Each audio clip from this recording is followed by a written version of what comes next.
Hello Riders, இந்த வீடியோவில் பார்த்தீங்கன்னா நம்ம வால்பாறை டு அதிரப்பள்ளி ட்ரிப் பற்றி தான் பார்க்க போகிறோம். லாஸ்ட் மந்த் பார்த்தீங்கன்னா அதிரப்பள்ளி ஃபால்ஸ் வால்பாறை வழியாக போகலாம் அப்படின்னு ஒரு பிளான் போட்டோம். அண்ட் அதுக்கேற்ற மாதிரி பார்த்தீங்கன்னா நம்ம ஒரு 7 மணிக்கெலாம் ஆலியார் செக் போஸ்ட் வந்துட்டோங்க. ஆலியார் செக் போஸ்ட்டில் நம்ம ரெஜிஸ்டர் பண்ணிட்டு அதுக்கப்புறம் வால்பாறை ஹில்ஸ் ஏற ஸ்டார்ட் பண்ணியாச்சு. ஹில்ஸ் ஏறும்போதே நல்லா சூப்பராக இருந்துச்சுங்க. ஃபுல்லாக மிஸ்டாக அண்ட் அதே மாதிரி க்ளவுடியாக சூப்பராக இருந்துச்சு கிளைமேட் பார்க்குறதுக்கு. ஸோ ஹில்ஸ் ஏறவே பார்த்தீங்கன்னா இந்த மாதிரி சன்ரைஸ் அண்ட் மிஸ்டோட பார்க்குறதுக்கு வியூ சூப்பராக இருந்துச்சு. கண்டிப்பாக இந்த மாதிரி ஒரு விஷயத்தை எல்லாருமே எக்ஸ்பீரியன்ஸ் பண்ணோம். நீங்கள் அப்படியே ட்ராவல் பண்ண அந்த ட்ரீஸ் நடுவில் வர அந்த சன்ரைஸ், அந்த சூரிய வெளிச்சம் அதெல்லாம் பார்க்குறதுக்கே சூப்பராக இருந்துச்சுங்க. அதே மாதிரி பார்த்திங்கன்னா ஒரு பக்கம் மிஸ்ட்டு சன்ரைஸ்னு ஒரு பக்கம் இருந்தாலும் இன்னொரு பக்கம் பார்த்திங்கன்னா க்ளவுட்ஸ் நல்லாவே தெரிஞ்சிச்சு. அதாவது நம்ம ட்ராவல் பண்ணுற கீழே க்ளவுட்ஸ் இருந்துச்சு. பார்க்கவே சூப்பராக இருந்துச்சு. ஸோ ஒரு ஓரமாக வண்டியை நிறுத்திட்டு இந்த சினாரியோவை கொஞ்சம் நேரம் வீடியோ எடுத்துகிட்டு அப்புறம் அங்கே கொஞ்சம் ஃபோட்டோஸ்லாம் எடுத்துகிட்டு அப்புறம் நாங்கள் அங்கேருந்து கிளம்ப ஆரம்பிச்சிட்டோம். ஸோ அதுக்கப்புறம் எங்கே போனோம்னு பார்த்தீங்கன்னா வால்பாறை தான் போனோம். ஆனால் அங்கேருந்து கிளம்புனே பார்த்தீங்கன்னா ஃபுல்லாக மிஸ்டாக இருந்துச்சு. கிளம்புற வழி ஃபுல்லாகவே மிஸ்டாக இருந்துச்சு. அது வரைக்கும் கொஞ்சம் சன்ரைஸாக வெயிலாக இருந்தது. பட் ஆனால் போக அப்படி வழியெல்லாம் ஃபுல்லாக மிஸ்டாக இருந்துச்சு. பட் அப்படியே போகிற வழியில் அந்த வியூ என்ஜாய் பண்ணிட்டு வர போகிறோம் டாட்டா சொல்லிட்டு அப்படியே ஜாலியாக போயிட்டு இருந்தோம்.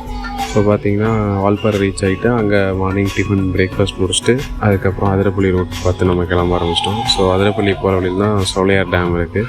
நான் லாஸ்ட் டைம் அங்கே சோலையார் போனப்போ சுத்தமாக தண்ணி எல்லாம் இருந்துச்சு. பட் இந்த டைம் நிறையா மழை வந்ததுனால டேம் ஃபுல்லாக நிறைஞ்சு வந்துச்சு. ஸோ இந்த கிளிப்பில் பார்த்தீங்கன்னா உங்களுக்கே தெரியும்.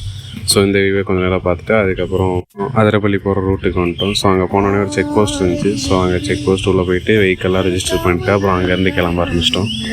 ஸோ அங்கே உள்ளே போகிறதுக்கு முன்னாடியே யானை இருக்கும், ஸோ பார்த்து கவனமாக போங்க அப்படின்னு சொன்னாங்க. அப்புறம் ரூட் ஸ்டார்ட் பண்ண உடனே பார்த்தீங்கன்னா கொஞ்சம் ஆஃப் ரோடாக இருந்துச்சு. ஆனால் ட்ராவல் பண்ணால் சூப்பராக இருந்துச்சு. 2 சைடுமே ஃபுல்லாக மரமாக ஏதோ ஒரு ஃபாரஸ்ட்குள்ளே போகிற மாதிரி ஒரு ஃபீல் இருந்துச்சு.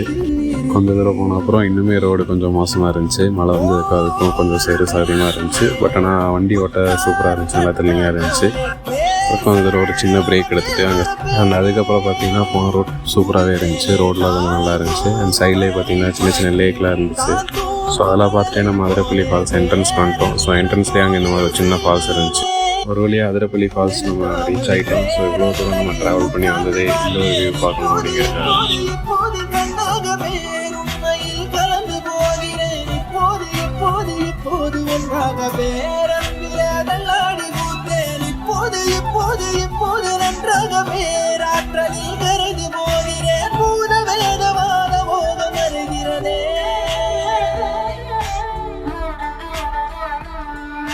ஸோ அந்த வீடியோ நீங்கள் என்ஜாய் பண்ணிருக்கீங்கன்னு நினைக்கிறேன். ஸோ பிடிச்சிருந்தா சொல்லுங்கள். இதே மாதிரி நிறையா கண்டென்ட் அண்ட் நியூ வாக் வர்றதுக்கு நம்ம சேனலை சப்ஸ்கிரைப் பண்ணிக்கோங்க. தேங்க்யூ.